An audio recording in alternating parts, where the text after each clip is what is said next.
Welcome along to episode 855 of the Milk Bar. Jason Forrest here with you as ever. Coming up on the show this week, Ellie Simmonds will be along as we talk about her time in sport and how support is needed for grassroots sport. British Gas are helping out with that one. Ellie Taylor, comedian, will be along as we find out about her world. George Lane, Rob Lane to his friends, will be along as we find out about the latest gigs from Improv Wolves. We'll be having a natter with Philippa Harrison all about Ras Al Khaimah as a destination. Plus, we're talking music too. Jodie Langford and her mate Scott letting us know what's going on in her world of gigs. That's all on the way on the show this week. Welcome to the Milk Bar.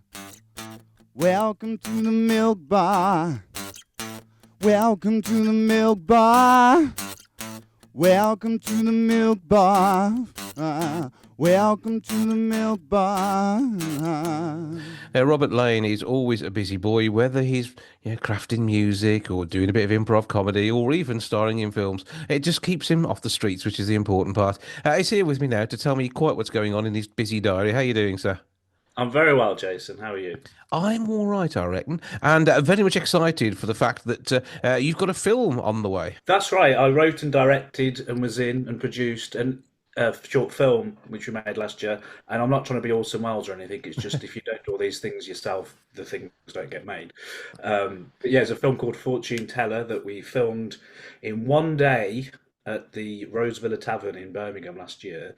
And since then, it's been picked up by a couple of festivals and had some previews, and we're now launching the film proper with a night at the Mockingbird Cinema in Digbeth. So on the big screen, 25th of November, a month before Christmas. It's like an early Christmas gift. Yeah, it is certainly for me. So I've been to a few screenings of it at festivals and stuff. It also got nominated for Best Short at Midlands Movie Awards, which was cool. So I've seen it in the room with a few people. Mm-hmm. And did they react how you expected them to? Yes and no. So the film is a sort of a funny, slightly dark thriller. It's a 9-minute short. And the laughs, it's funny, isn't it? Because when you're on stage trying to be funny, you get a reaction straight away. But when you're making a film that you hope is going to be funny, you might not know for 6 months or a year.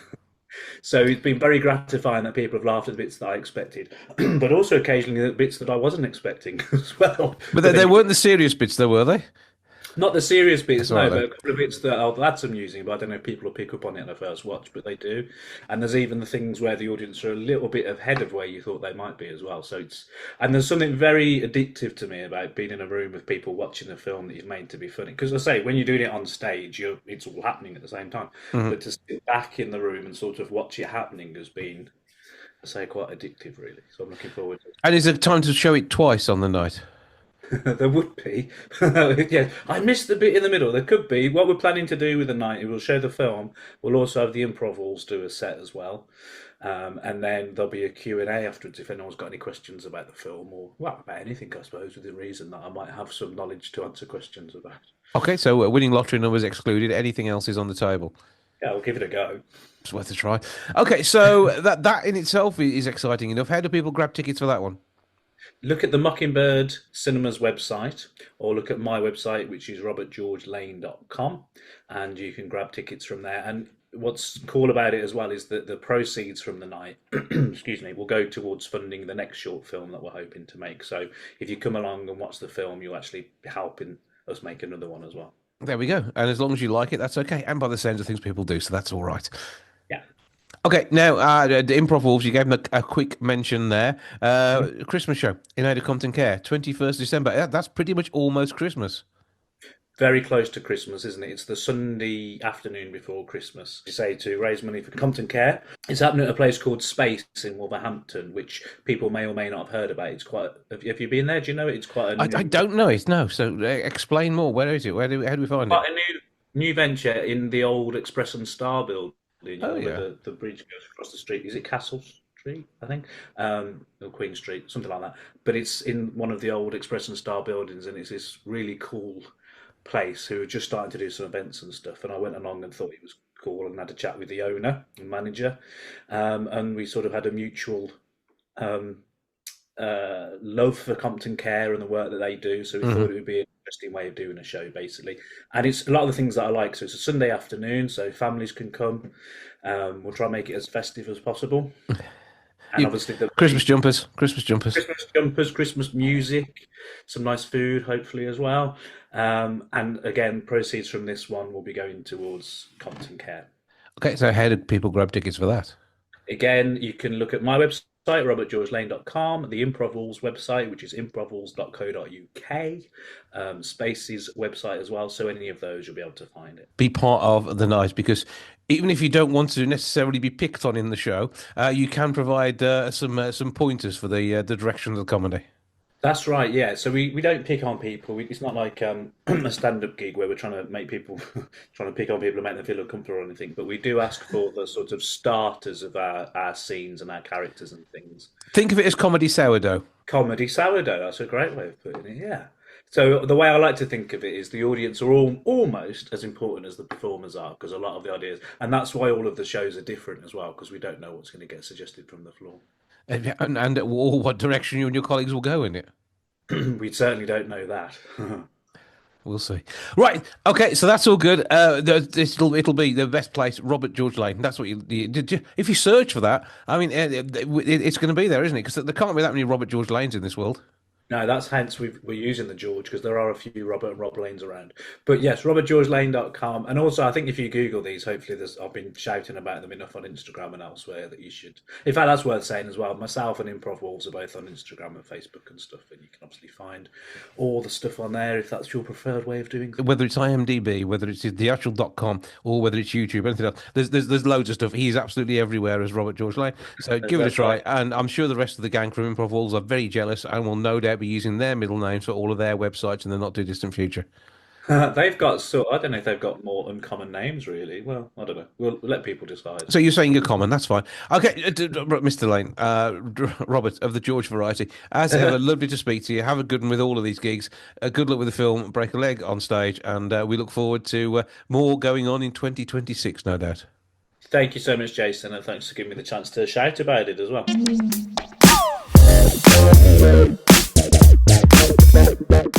Now, new research has revealed the average person in the UK is spending nearly 12 hours sitting in their car for some alone time. A glorious place to be. You've got the windows and things to play with. It's always amusing. Somebody spends a fair chunk of time travelling up and down the roads of the UK's Ellie Taylor, who might be able to help with a bit of mental health boost. How you doing?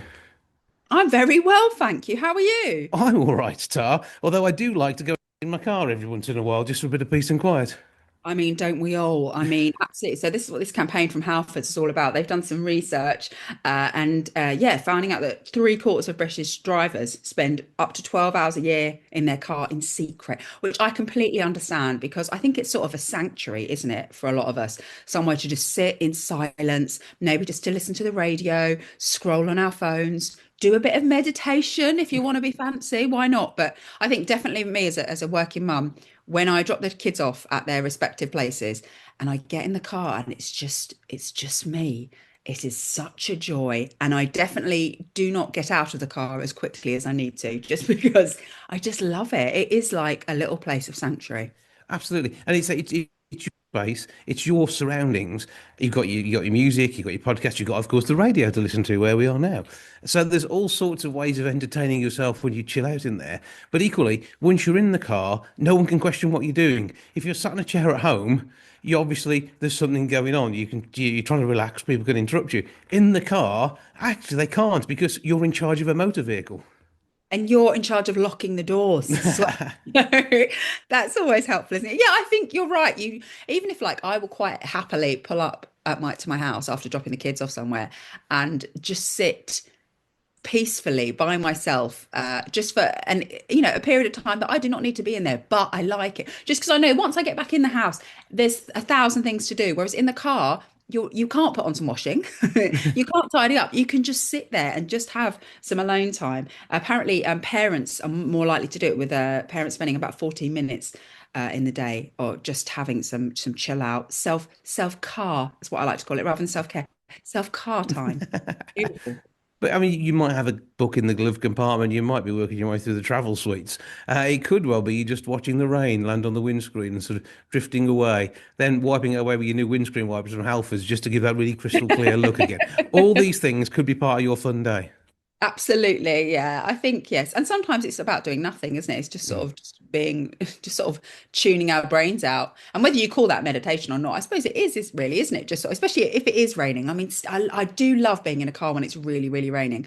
It's quite sort of fixating, isn't it? So I think just sort of zoning out and yeah, not doing anything. We're such a busy sort of existence at the moment, aren't we? There's always so much to do and things to cross off the to-do list, especially as we get up to Christmas. So I think just to sort of zone out and have some time to yourself is heaven. Now, have you been guilty of rustling through the glove compartment to avoid talking to a neighbour?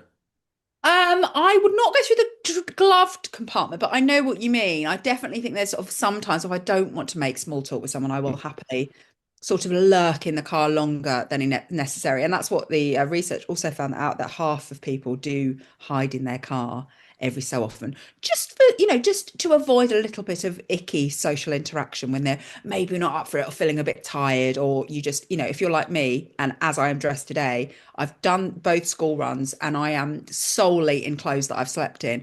People don't need to see that. Do you know what I mean? So I'll hide. I will hide in my car. That's the way to do it. But I mean, Halfords have got a bit of extra help too if you are looking at doing this.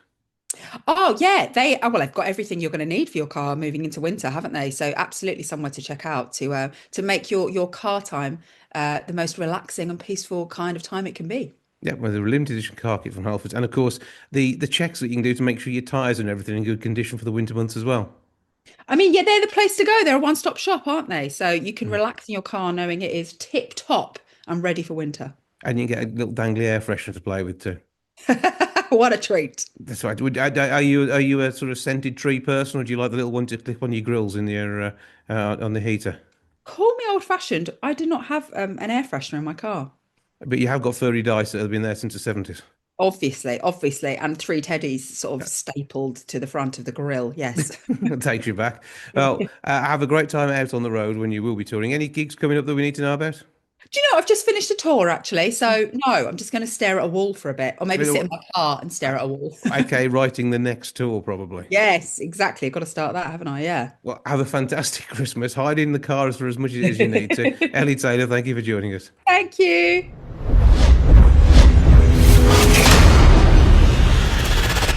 Jodie Langford's debut album, Softly Spoken, is out now in all good record stores, I'm absolutely sure. Jodie and Scott are here to tell us all about what's going on. How are you doing both? Very good, thank you. Yeah, amazing, thank you. Okay, so Jodie, first of all, explain who Scott is to you. So Scott is my bestie, my producer, DJ, my sidekick, the one that keeps my head screwed on. And helps make the music happen. But unusually these days, this isn't rap, but it is spoken lyrics. And in that, for me, it's got an energy that poetry over music and beats would bring. But it's not that either, is it? How do you describe it? I don't know. That's one thing that we've found quite hard to really like put it into a genre or put it into a box. I started out as a spoken word artist and I started out doing poetry, but then it's kind of got like a punk edge, so we call it like electro party punk kind of stuff. Yeah. What is it, like poetic party punk? Yeah. I think you started just like speaking to a beat, and then the beats got faster, and you had to get a bit more creative with the way you were structuring words, and then you started writing more hooks and more choruses, and it became, some of the earlier stuff was very spoken word heavy, and then as it is now, everything's like, if you've listened to the album, everything's very like, there's big hooks, big choruses, pre-choruses, and yeah. But to me, it says some parts of 90s indie rock that were a bit more out there even then, and that I almost feel I know this from when I was your age. I reckon? True, yeah. But yeah, I think like, I mean, a lot of my influences come from sort of like 90s dance music and that era. I remember it well. Jodie was never a part of that, but I think like I've said to her a million times, like she's got this real youthful energy and take on things, and I just bring 20 odd years of production to it as well, and then go, right, this is what we've cooked up. And it is quite hard to put into a genre. Like, it's not rap, it's not singing, it's not fully shouting and screaming, it sits somewhere in between all of that. Yeah, I agree. Yeah, and the accent you're using is a whole one, but this is not a sort of tribute band to the House Martins in any way whatsoever, is it? No, not at all. I think it's.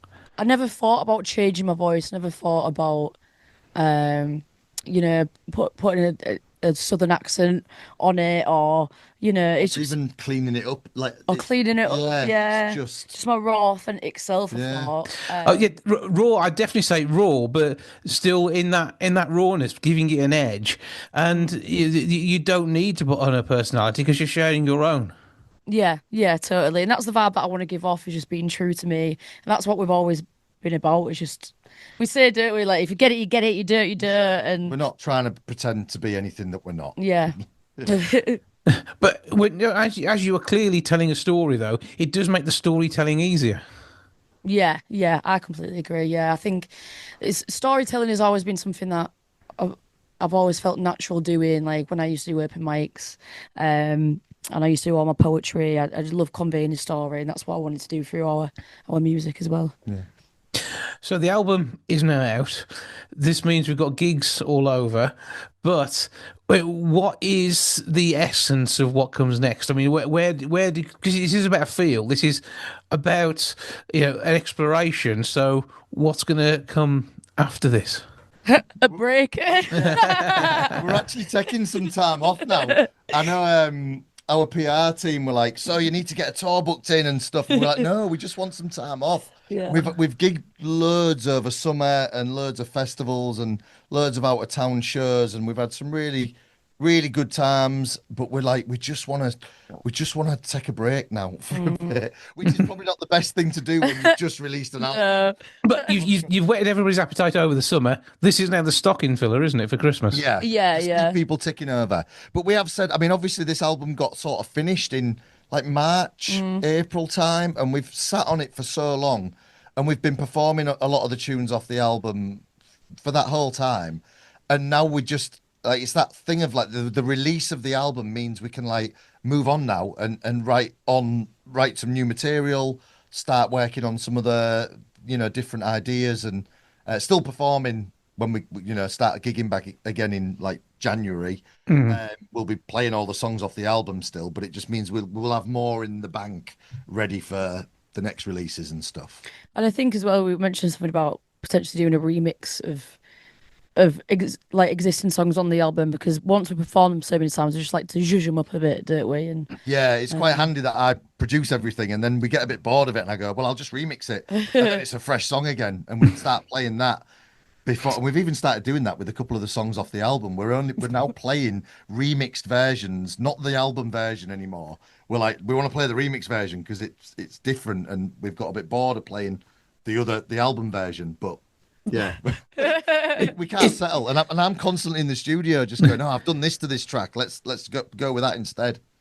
But that's the instant nature of the world we live in today, because you can share that.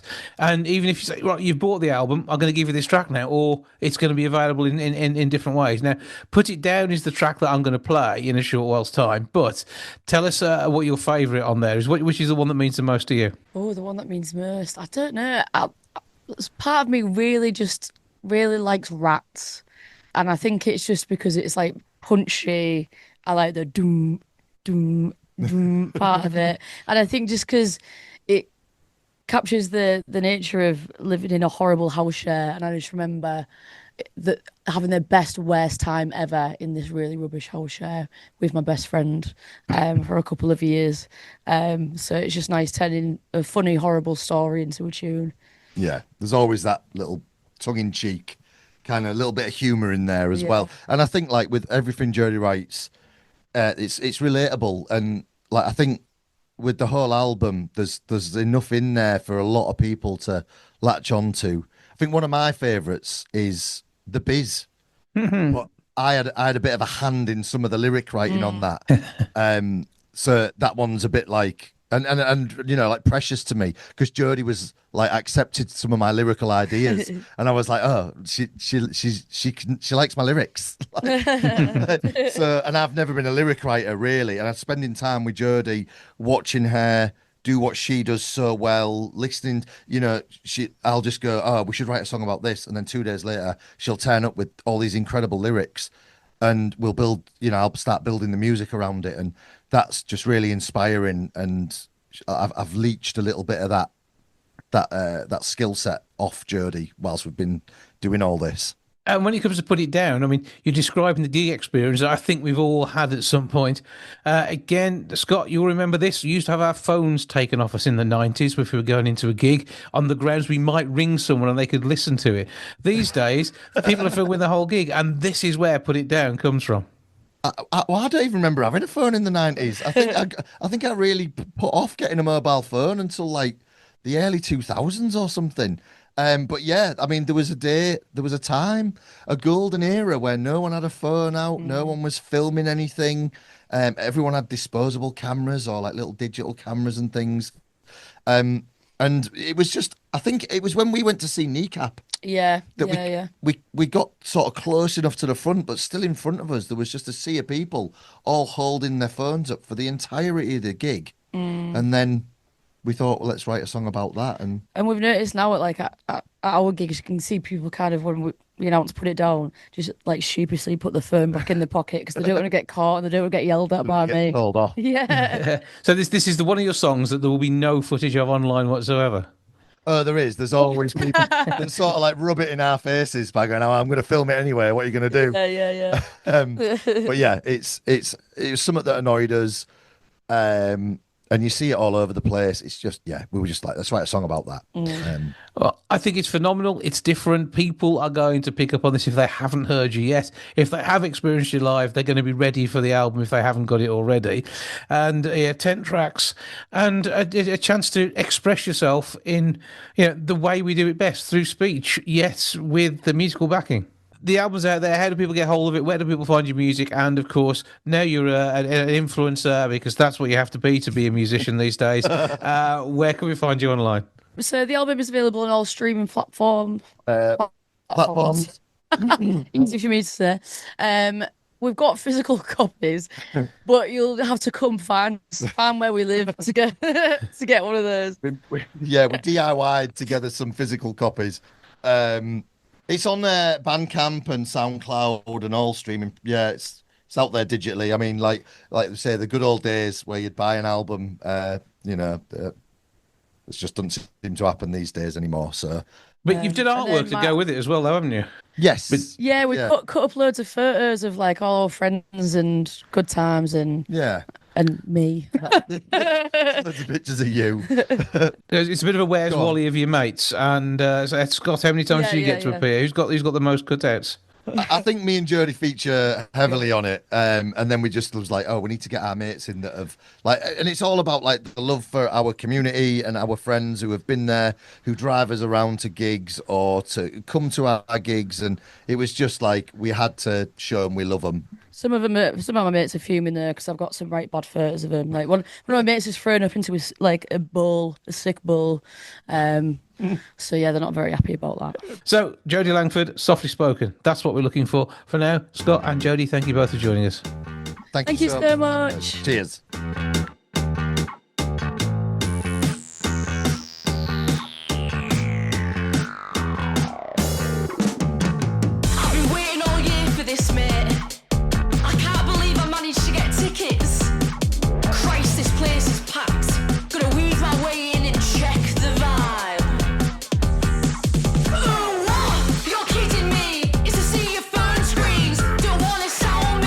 Turn off your live stream. So sure I can't see.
There's a call for more support for grassroots sport across the UK.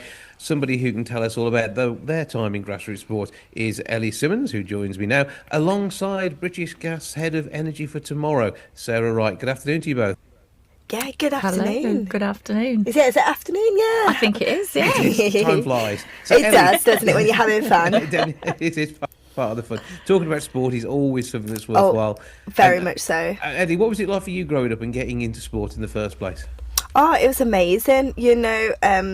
Growing up in the West Midlands area and learning to swim at Windley Leisure Centre in Birmingham and Sutton Coldfield. I think for me, sport is everything. I wouldn't be where I am today without sport and sports facilities and sports communities. I think growing up as well, when I was younger, it wasn't just swimming that I did. I did so many other sports. And now in retirement, I use leisure centres on a regular basis. I even go back to Windley Leisure Centre when I'm back at my parents' to go for a swim when I can as well. And I think for me, grassroots sports centres, sports community centres are so important for the whole community. It's not just about the youngsters, it's the all ages, all abilities, all the generation use it and get so much from it. When it comes to having access, that is the important part. It's got to be there so you can choose to do it. And when it comes to the funding behind this, Sarah, I mean, it's not always easy, is it, for parents to be able to find the cash on some of the more expensive facilities? And therefore, we need to have support for grassroots so it is there for everybody. Absolutely. Sports clubs are a really vital part of the community, and as you say, a lot of people use them. It's good for well-being, but also sports clubs are there to create a legacy for the community. But in these days where energy costs are so high, research shows that 86% of sports clubs say that reducing energy costs is hugely important. And this winter, there's going to be some tough decisions for them to make around, the cost of energy.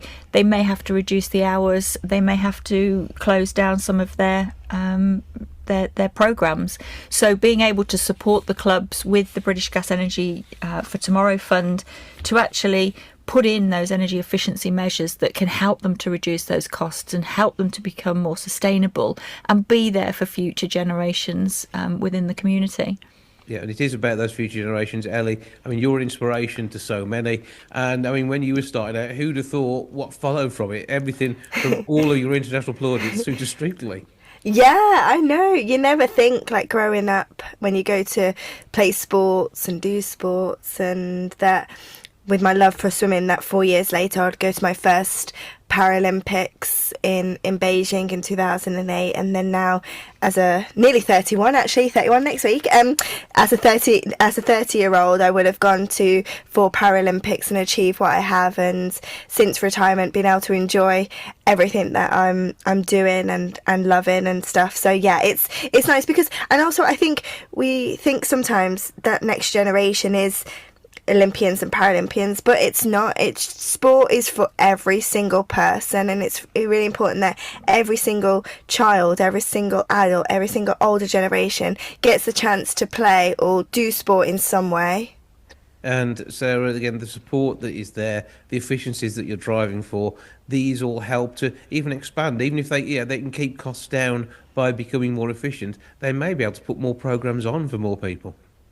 Absolutely, and that is the aim of our support. So, as I say, that there is the funding, but also the mentorship and the technical guidance, but also the support to be able to look at their energy use and manage how they use energy in the future, whether that's through sustainable technologies or even behaviour change. And some of that filters down into the community in terms of teaching them how to use their energy in their own homes. So the impact of the programme is wider than just the sports clubs. Moving on to help in homes and get that message across, it's all part of us all being more efficient and friendly. Ellie, have we worked on trying to find a way of powering light bulbs through swimming? That'd be a good one, wouldn't it? Oh, yeah. Sport to do that.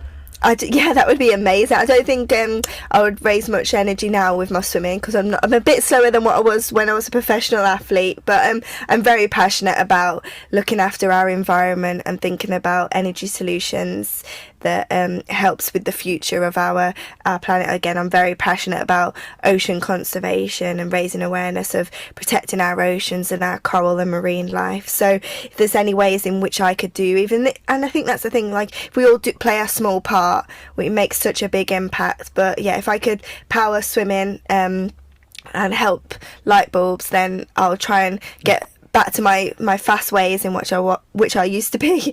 Not anymore. No, what did I say? It'd be great. We've seen people cycling to power their things. So you never know. If we could, you create that, you could enjoy swimming in the front room and keep the telly illuminated at the same time. That'd be great. Yeah. Maybe that's one for the future. But we are looking towards tomorrow, Sarah. So where can we go for more information on how British Gas, through the Energy for Tomorrow scheme, are helping grassroots sport? You can find more information on the British Gas Energy for Tomorrow website. So just search for that. You'll see information on the sports clubs that we are already supporting throughout the UK, and also details of how to apply for our next fund.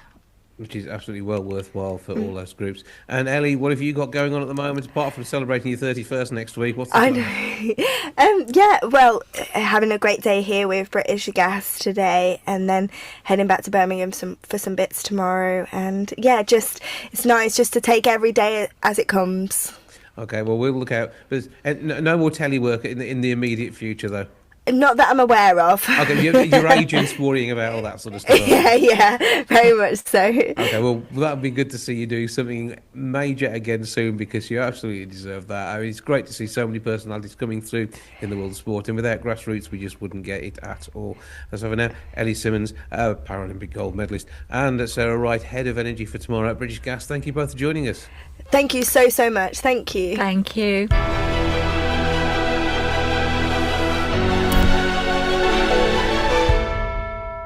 Now, when it comes to visiting the Middle East, Ras Al Khaimah is on the rise as far as tourist numbers are concerned. To tell us more, I'm joined now by the CEO of Ras Al Khaimah's Tourist Development Authority, Philippa Harrison. Good afternoon. Good afternoon, Jason. How are you? I'm very well, thank you. I hope you find you well. Very well, thank you. Excited to be here in the UK talking about Ras Al Khaimah. Well, this is it, because I mean, it is an amazing part of the world. I've been to both Dubai and also Abu Dhabi within the UAE. But Ras Al Khaimah is somewhere that people may not have thought about, but has actually got a stunning mountain range to the north, which actually then runs all the way down the Middle East through into Qatar. But it is so easy to get to from all the major airports too. Yeah, I think, from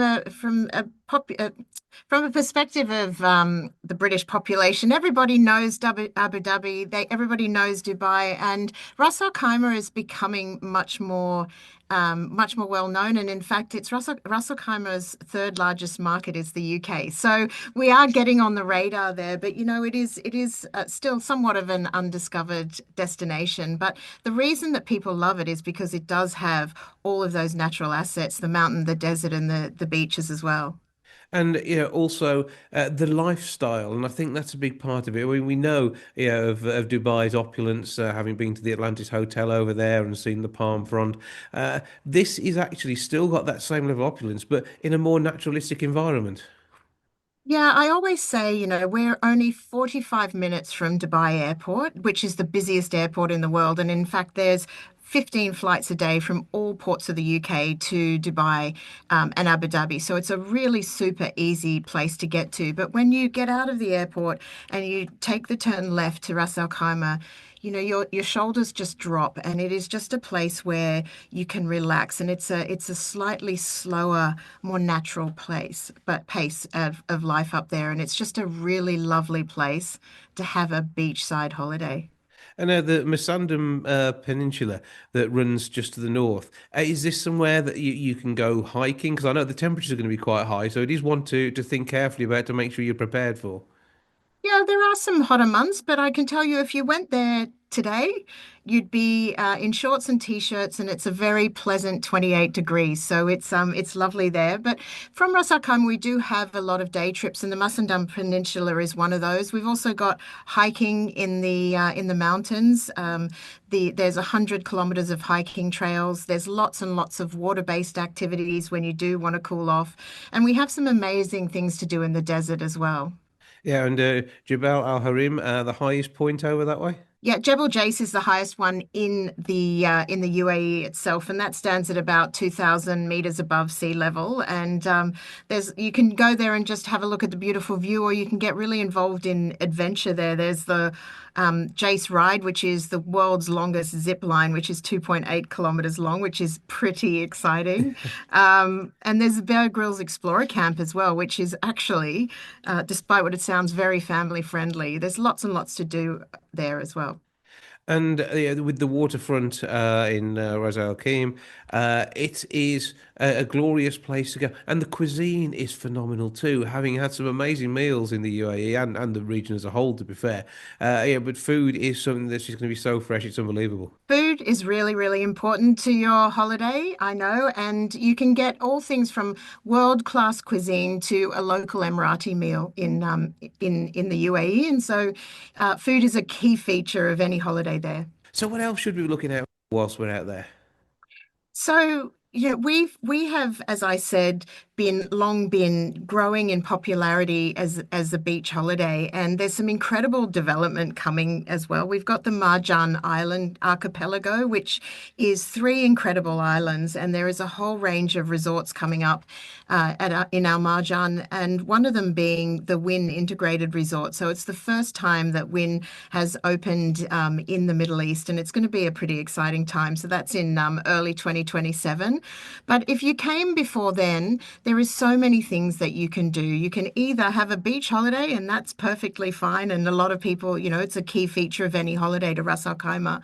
But there's some amazing things to do from a cultural point of view as well. If you've finished all your activity on the mountain, you can go to the Sawadi Pearl Farm. So there is an original pearl farm from, the ancient times when pearling was really the key industry in the Middle East. And so there's just some incredible things you can do there. Well, it sounds like a brilliant way of getting a break, somewhere different, a different set of scenery. So, what do we need to do to find out more so we can actually explore this online before we actually explore it in real life? Well, you can go to visit rasalkhaimah.com, or we work with a lot of trade partners here in the UK. So go to your local travel agent and they'll be able to help you out. Philippa Harrison, CEO of Ras Al Khaimah Tourism Development Authority. Thank you for joining us. Thanks, Jason. That's your lot for this week. Thank you so much for joining me. Back with episode 856 next week. We'll see you then. Ta-ra for now. Goodbye from the milk bar. Goodbye from the milk bar. Goodbye from the milk bar. Goodbye from the milk bar. Yeah. Goodbye from the milk bar. Yeah.